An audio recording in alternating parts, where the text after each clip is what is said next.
Good morning guys, सत श्री अकाल। कैसे हो सब के सब? आई होप कि भाई आप सब सेफ होंगे, आपके घर वाले भी सारे के सारे सेफ होंगे। तो ज्योमेट्री के अंदर हम कंप्लीट कर चुके हैं, हमारी 7 वीडियो कंप्लीट कर चुके हैं, जिसके अंदर हम सेंटर्स ऑफ ट्रायंगल हम कंप्लीट कर चुके हैं, जो बहुत इंपॉर्टेंट है ज्योमेट्री के लिए, सबको पता है।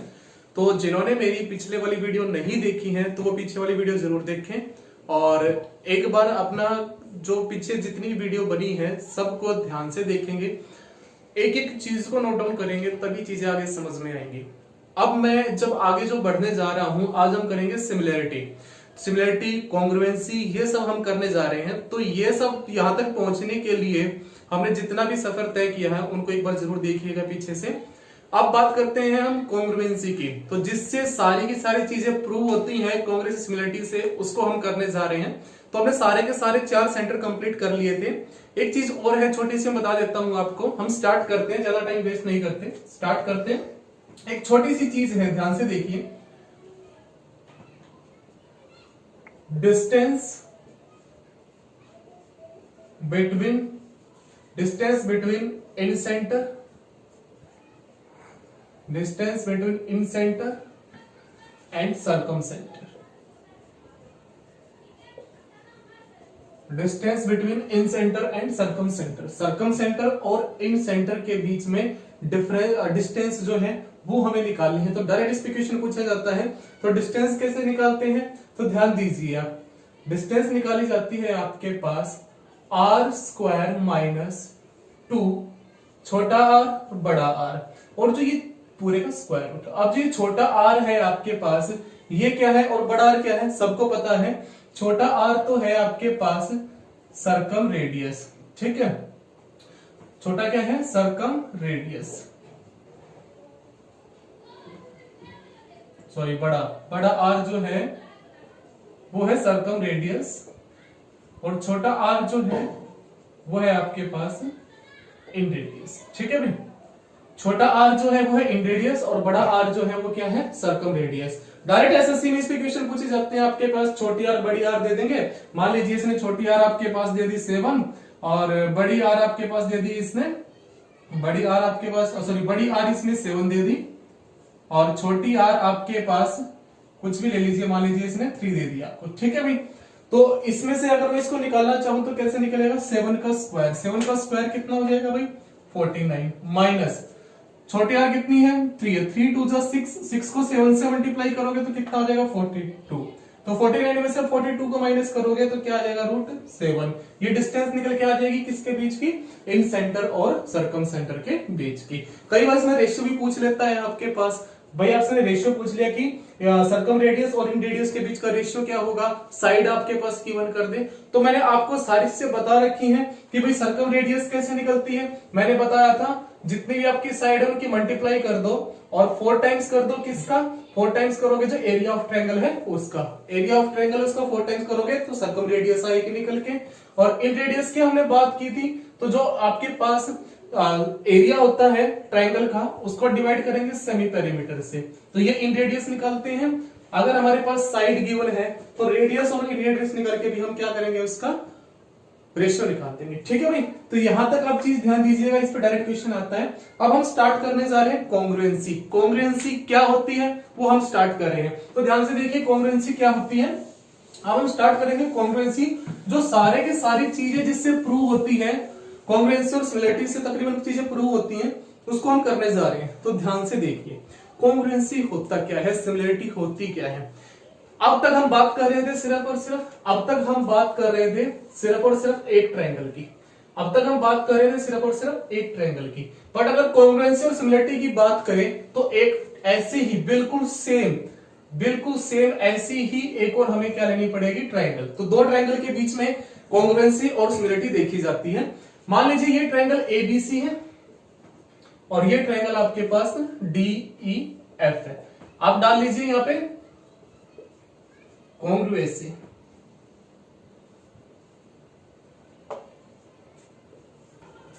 तो हम करेंगे कॉन्ग्रुएंसी सर्वांग सम।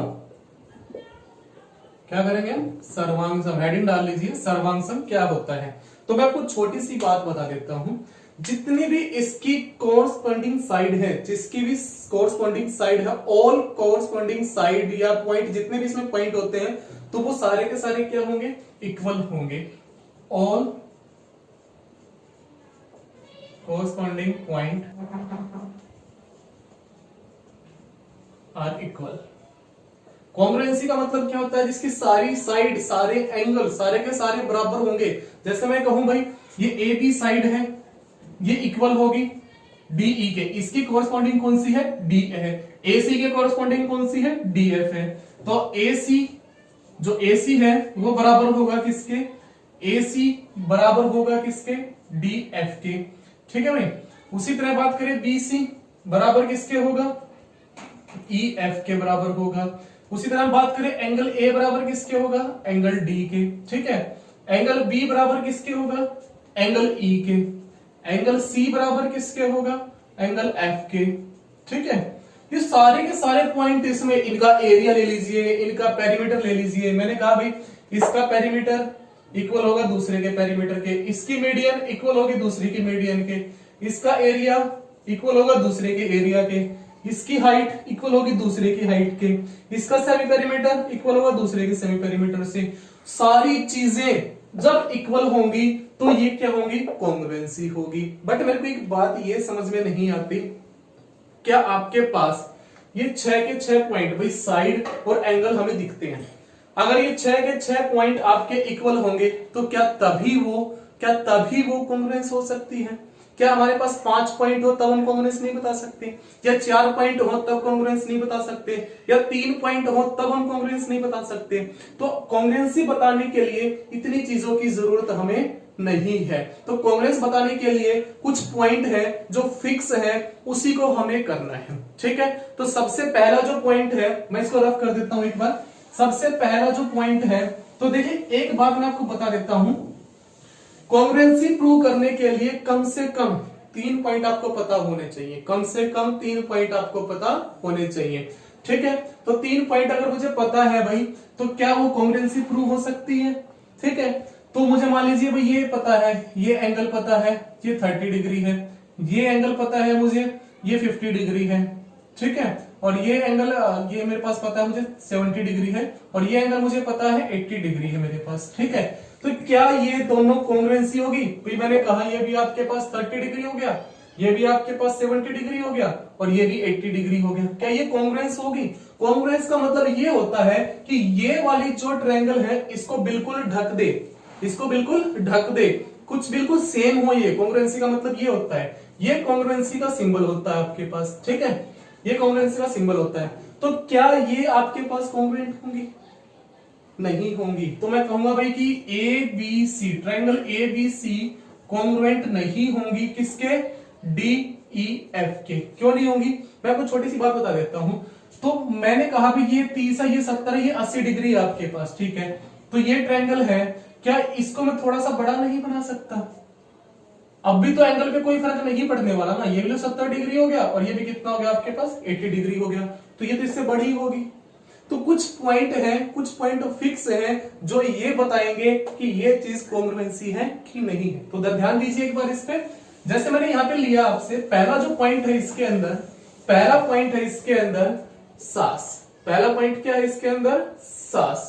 पहला पॉइंट है इसके अंदर सास। सास का मतलब हुआ साइड एंगल साइड, भुजा कोण भुजा। सास का मतलब है साइड एंगल साइड। मतलब आपके पास एक ट्रायंगल है एबीसी, आपके पास एक ट्रायंगल एबीसी है, और एक ट्रायंगल है डीईएफ, एक ट्रायंगल है आपके पास डीईएफ। 2 ट्रायंगल है आपके पास। ठीक है। तो ध्यान दीजिए, साइड एंगल साइड का मतलब क्या होता है? साइड एंगल साइड का मतलब क्या होता है कि भाई आपके पास, मैंने कहा कि भाई ए बी बराबर है डीई के। एक तो ये साइड बराबर होगी, मैं यहां लिख देता हूं, ए बी बराबर है डीई के। ठीक है। और बी सी बराबर है ई एफ के। ठीक है। और इनके बीच का जो एंगल है, इनके बीच का जो एंगल है वो भी इक्वल होगा। क्या होगा? एंगल बी इक्वल होगा एंगल ई के। तो ये क्या हो जाएगी? कॉन्ग्रुएंट हो जाएगी। ठीक है भाई, तो इसको मैं कह सकता हूं कि triangle A B C congruent होगी ट्राइंगल डी ई एफ के।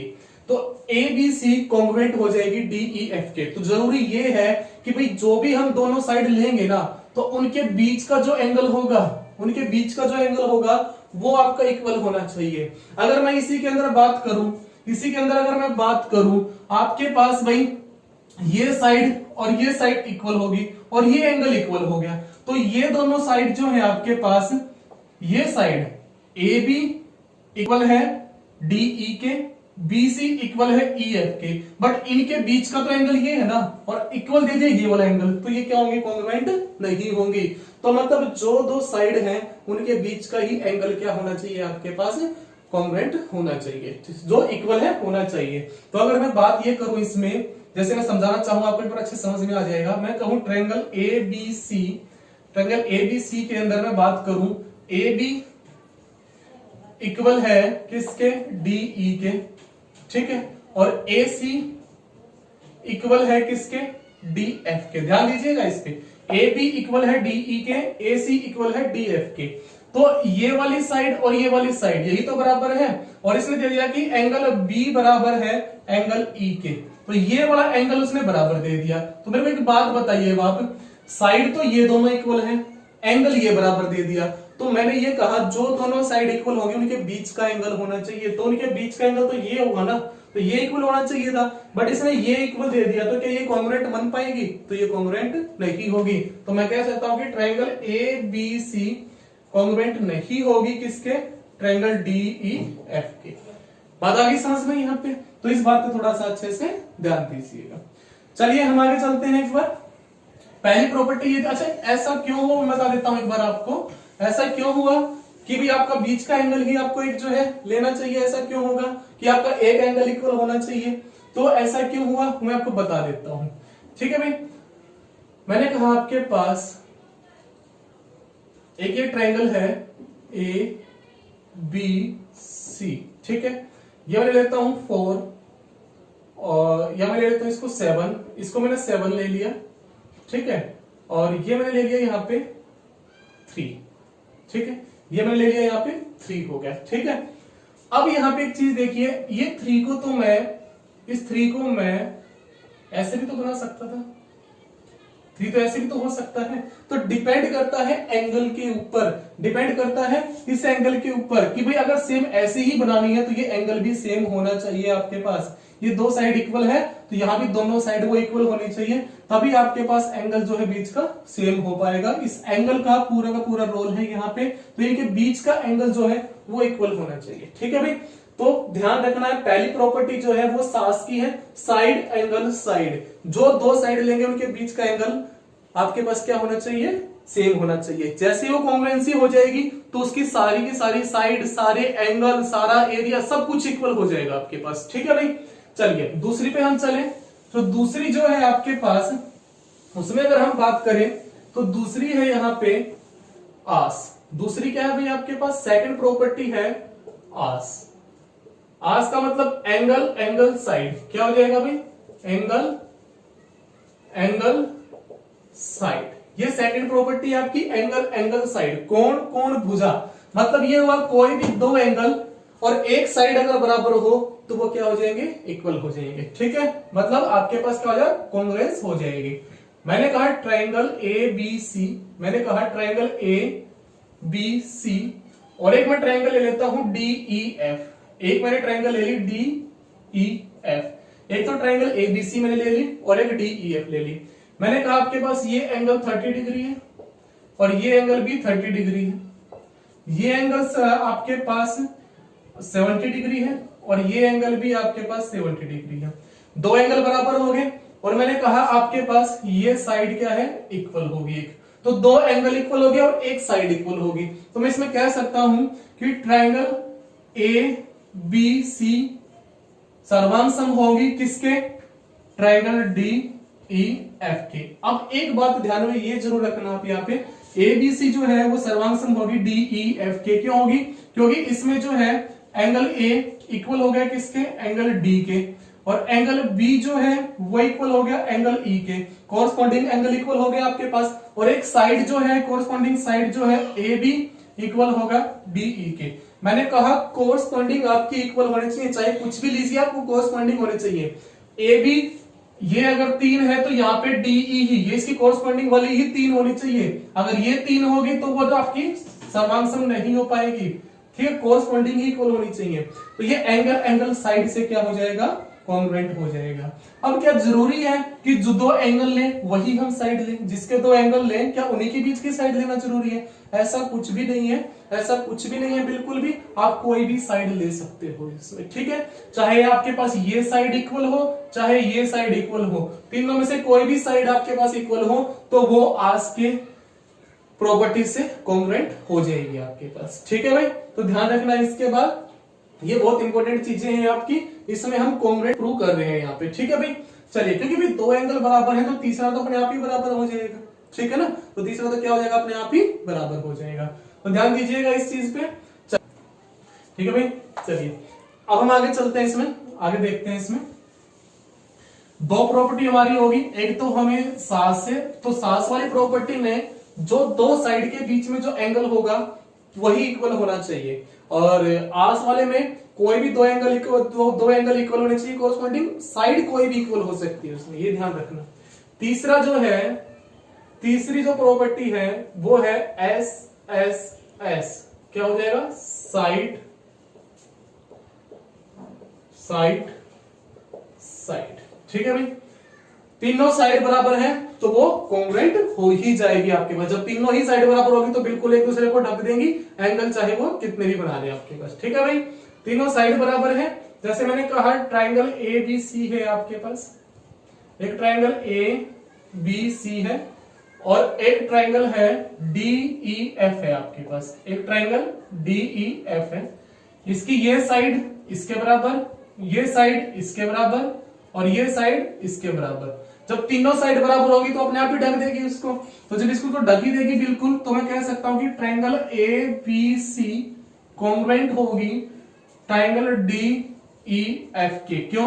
क्योंकि भाई ए बी बराबर है डी ई के और बी सी बराबर है ई एफ के, एंड ई ये जो आपके पास ए सी है ये इक्वल किसके है, डी एफ के।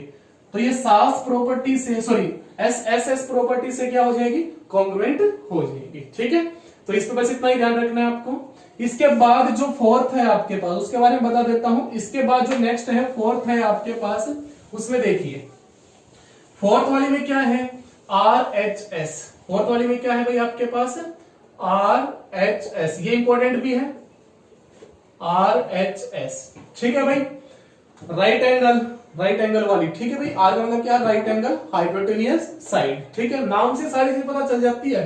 तो राइट एंगल होनी चाहिए, मतलब एक एंगल कितने डिग्री का होना चाहिए, 90 डिग्री का होना चाहिए।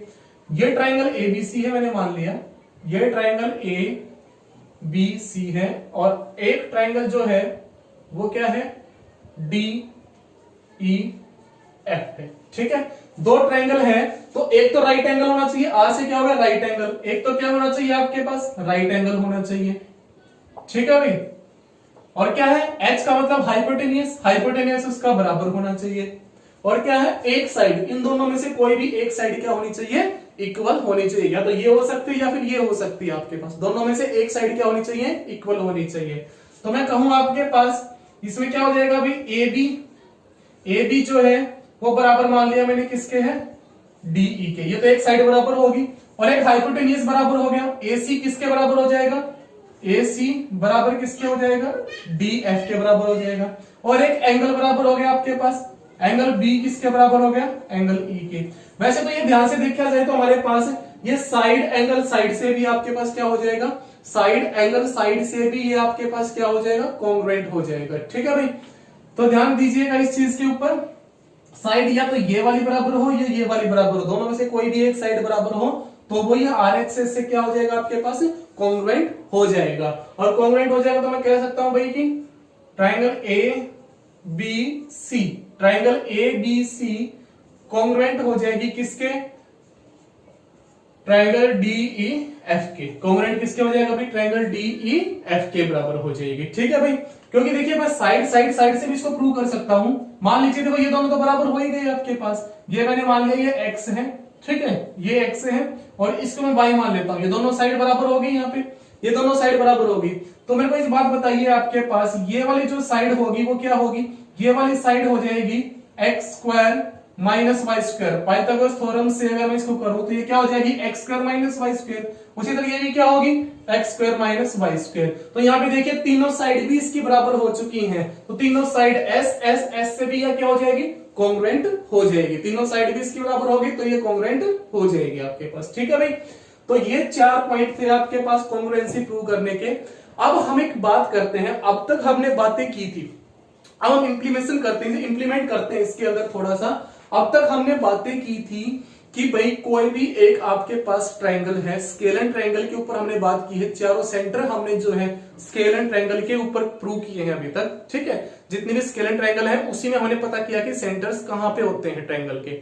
बट अब हम बात करते हैं इक्विलेटरल ट्रायंगल में और आइसोसेल्स ट्रायंगल के अंदर जो होते हैं सेंटर वो कहां पे बनते हैं भाई, ऑर्थो सेंटर कहां बनेगा, इन सेंटर कहां बनेगा, सर्कम सेंटर कहां बनेगा, वो बातें हम यहां करते हैं। तो थोड़ा सा ध्यान से देखिए एक बार इस चीज को। मैं यहां बात करता हूं, तो भाई अब हम बात करेंगे आइसोसेलस पे। ठीक है भाई, आइसोसेलस ट्रायंगल पे हम बात करेंगे, तो ध्यान दीजिए, मैं यहां पे लिख देता हूं, आइसोसेलस बना देता हूं। ठीक है, आइसोसेलस पे हम बात करेंगे। तो आइसोसेलस ट्रायंगल सबको पता है भाई, आइसोसेलस ट्रायंगल सबको पता है कौन सी होती है, समद्विबाहु त्रिभुज। कौन सी होती है भाई, समद्विबाहु त्रिभुज। अब तक हमने क्या किया था भाई, स्केलर ट्रायंगल अविषम बाहु त्रिभुज पे सेंटर के बारे में पता किया था। अब हम बात करते हैं आइसोसेलस ट्रायंगल के ऊपर। मैंने यहाँ पे एक आइसोसेलस ट्रायंगल बना दी जिसकी दो भुजाएं बराबर है। ध्यान दीजिएगा भाई, जिसकी क्या होगी, दो भुजाएं बराबर होंगी। ये ट्रायंगल ए बी और सी है। ठीक है, ये दो भुजाएं बराबर है। यहां पे मैंने एक मीडियन डाल दी, यहां पे मैंने क्या डाल दी, यहां पे एक मीडियन डाल दी। तो ध्यान दीजिए, जब मैंने यहाँ पे मीडियन डाल दी तो ये मीडियन जैसे ही यहाँ पे डालूंगा इसको इक्वल पार्ट में डिवाइड करेगी। मीडियन क्या होता है मैंने स्टार्टिंग से बताया था। अब मैं चारों सेंटर इस पे बना के दिखा देता हूं कहां कहां बनेंगे। अब हम मीडियन की बात कर रहे हैं, मीडियन जब यहाँ पे आएगी इसको इक्वल डिवाइड करेगी। ये पहले ही दोनों साइड क्या है, बराबर है, दोनों साइड बराबर है क्योंकि आइसोसेलस ट्रायंगल है, समद्विबाहु त्रिभुज है, तो ये दोनों साइड बराबर होगी। ये बीच में कॉमन होने की वजह से इक्वल होगी और ये साइड भी क्या होगी, बराबर होंगी दोनों। तो मेरे को एक बात बताइए आप यहाँ पे एस प्रॉपर्टी से, साइड प्रॉपर्टी से क्या ये सर्वांग नहीं होगी, साइड प्रॉपर्टी से क्या ये सर्वांग नहीं होगी। तो ये एस प्रॉपर्टी से क्या हो जाएगी आपके पास, सर्वांग हो जाएगी। जब एस प्रॉपर्टी से ये सर्वांग होगी तो इसकी सारी साइड इक्वल हो जाएंगी, सारे एंगल इक्वल हो जाएंगे। तो क्या ये दोनों एंगल इक्वल हो जाएंगे। जब ये दोनों एंगल इक्वल हो गए तो क्या ये एंगल बाइसेक्टर नहीं बन गया। तो एंगल बाइसेक्टर जहां से जाएगा गुजर के तो वो क्या बनेगा, इन सेंटर बनेगा। उसी तरह यहाँ पे ये आपके पास मीडियन है, तो मीडियन किस में होती है, सेंट्रोइड के अंदर मीडियन आती है। अब दूसरी बात करें, यहाँ पे ये पूरा 180 डिग्री का है, तो क्या ये दोनों एंगल बराबर हो जाएंगे, साइड प्रॉपर्टी से सारे एंगल बराबर हो जाएंगे। तो ये भी 90 डिग्री और ये भी 90 डिग्री, तो ये क्या एल्टीट्यूड बन जाएगा आपके पास, ये क्या बनेगा, एल्टीट्यूड बनेगा यहाँ पे। ठीक है भाई, तो मैंने ये बताया आपके पास यहाँ पे कि एक ही लाइन के ऊपर आपके पास आइसोसेल्स ट्रायंगल में एक ही लाइन के ऊपर चारों सेंटर बनते हैं, चारों के चारों सेंटर एक ही लाइन के ऊपर बनते हैं। इसी के ऊपर आपका क्या बनेगा, सेंट्रोइड बनेगा। इसी के ऊपर आपका बता दिया मैंने कैसे बनेगा भाई, क्योंकि देखो अगर मैं यहाँ ये मिड पॉइंट मैंने ले दिया है, मिड पॉइंट दिया हुआ है आपके पास, ये डी मिड पॉइंट दिया है, तो ये सेंट्रोइड हो जाएगा। ठीक है, क्योंकि आपके पास यहाँ पे अगर मैं मीडियन डालूंगा, ये मैंने मीडियन डाल दी तो ये सेंट्रोइड हो गया, ये क्या हो जाएगा आपके पास, सेंट्रोइड हो जाएगा। ठीक है, उसी तरह मैं बात करूं, अब यहाँ पे अगर मैं बात करूं यहां से इसकी, ये मैंने बात की यहाँ पे, ये क्या हो गया आपके पास, ये एंगल बाइसेक्टर है इधर, ये भी एंगल बाइसेक्टर है इधर। तो यहाँ एंगल बाइसेक्टर जहां पे काटेगा, एंगल बाइसेक्टर जहां पे काटेगा वो चीज क्या हो जाएगी आपके पास, वो इन सेंटर हो जाएगी। ये सारी चीजें मैं बता चुका हूं आपको, बस इक्विलेटरल ट्रायंगल में बतानी मेरे को ये कहां पे होती हैं आपके पास। और तीसरी बात मैंने यहाँ पे आपको ये बताई है कि भाई आपके पास यहाँ पे ये एल्टीट्यूड है यहाँ पे, उसी तरह यहाँ पे भी एक एल्टीट्यूड जाएगा, ठीक है, यहाँ पे भी एल्टीट्यूड जाएगा, यहाँ पे भी एल्टीट्यूड जाएगा, ये भी एल्टीट्यूड। एल्टीट्यूड जहां पे काटेंगे वो चीज क्या बनेगी आपके पास, एल्टीट्यूड जहां पे काटेंगे वो चीज बनेगी आपके पास, क्या बनेगी, सर्कमसेंटर हो जाएगी। ठीक है भाई, परपेंडिकुलर हो गया, ठीक है, सॉरी साइड परपेंडिकुलर हो गया, साइड बाइसेक्ट परपेंडिकुलर हो गया आपके पास, ये बाइसेक्टर परपेंडिकुलर हो गया, तो ये चीज क्या बनेगी आपके पास, सर्कमसेंटर बनेगी। ये परपेंडिकुलर भी है और बाइसेक्टर भी है, ठीक है, बाइसेक्टर का मतलब ये कलीपन डिवाइड भी कर रहा है और यहाँ परपेंडिकुलर भी है, ये पता चल गया। तो चारों के चारों सेंटर जो होते हैं ना, चारों के चारों सेंटर आपके पास कहां होंगे भाई, चारों के चारों सेंटर एक ही लाइन पे होंगे, वो कोलिनियर होंगे आपके पास, एक ही लाइन पे चारों के चारों सेंटर होंगे। तो बस आपको ये ध्यान रखना है कि आइसोसेल्स ट्रायंगल के अंदर जब आइसोसेल्स ट्रायंगल मेरे पास होगी तो उस आइसोसेल्स ट्रायंगल के अंदर एक ही लाइन के, एक स्ट्रेट लाइन के ऊपर आपके चारों के चारों जो है, चारों के चारों सेंटर एक ही लाइन पे होते हैं, एक स्ट्रेट लाइन पे चारों के चारों आपके पास होते हैं। सेंट्रोइड भी वही होता है, वही आपका सर्कम सेंटर होता है, और वहीं पे हमारा क्या होगा, और इस सेंट्रोइड होगा, इन सेंटर होगा, सर्कम सेंटर होगा, ऑर्थो सेंटर होगा, सारी की सारी चीजें हमारी वहीं पे हो जाएंगी। ठीक है भाई, अब हम बात करते हैं, ये था हमारे पास आइसोसेल्स ट्रायंगल के बारे में। ये इसका उल्टा भी पूछ सकता है आपसे कि भाई दो साइड बराबर है, ठीक है, मतलब आपके पास एक ही लाइन पे जब चारों के चारों सेंटर बनेंगे तो वो कौन से ट्रायंगल में बन सकते हैं, वो सिर्फ और सिर्फ जो आपके आइसोसेल्स ट्रायंगल होगी, समद्विबाहु त्रिभुज होगी, उसी के ऊपर बन सकता है। तीसरी बात मैं चलूंगा करूं इसमें, तो अगला जो है इक्विलैटरल ट्रायंगल की इसमें बात करूं मैं, ठीक है। नेक्स्ट है आपके पास इक्विलैटरल ट्रायंगल, तो ध्यान दीजिए, नेक्स्ट है इक्विलैटरल ट्रायंगल, ठीक है। ये होगी समबाहु त्रिभुज जिसकी सारी भुजाएं क्या हो भाई आपके पास बराबर हो, समबाहु त्रिभुज जिसकी सारी भुजाएं क्या हो बराबर हो। तो मेरे को एक बात बताइए यार, जिसकी सारी भुजाएं बराबर हो, ये ट्रायंगल एबीसी है, ये ट्रायंगल एबीसी है, ए बी सी, ये साइड भी बराबर, ये साइड भी बराबर होगी, ठीक है। अगर मैंने यहां पे इस पे मीडियन